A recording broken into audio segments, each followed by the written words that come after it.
Hello mga paps! So sa videong ito, ipapakita ko sa inyo ang pinaka-largest freshwater lake sa mainland ng Palawan, ang Lake Mangwao o also known as Lake Danao. I can't imagine myself na makikita ko at masasaksihan ang isa sa pinakamagandang paraiso sa Pilipinas. Ang Lake Mangwao ay makikita mo dito sa poblasyon ng Taytay, Palawan. This area is best for family reunion, picnic area, and prenup photos. Ang ganda nito, ang lakas maka-unwind. And most interesting part, dito sa largest freshwater lake na ito ay tahanan ito ng iba't ibang uri ng hayop. Kabilang na rito ang ilan ay matatagpuan mo lamang sa Pilipinas katulad ng Philippine duck na endangered na rin at isa sa mga dahilan nito ay overhunting noon pang 1970s.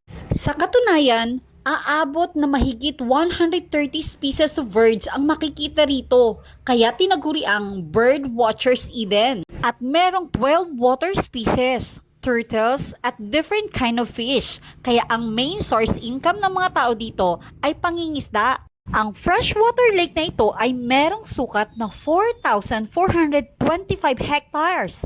Wow! Amazing! Hello, Pops! We're here at the Danao Lake. Di ba dati tama?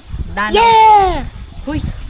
Danao Lake! Ang dami pang paraiso sa Pilipinas na hindi pa natin nadidiscover. Naway balang araw, mas makilala pa sila hindi lamang dito sa atin kundi sa buong mundo. Ang daming magagandang paraiso at maraming salamat dahil nagkaroon din ako ng pagkakataon na makita ito ng personal at maipakita din kaaya kung gaano ba kaganda ang mundo. At gusto ko rin magpasalamat doon sa mga taong nagpapanatili ng kalinisan at kagandahan ng lugar na ito.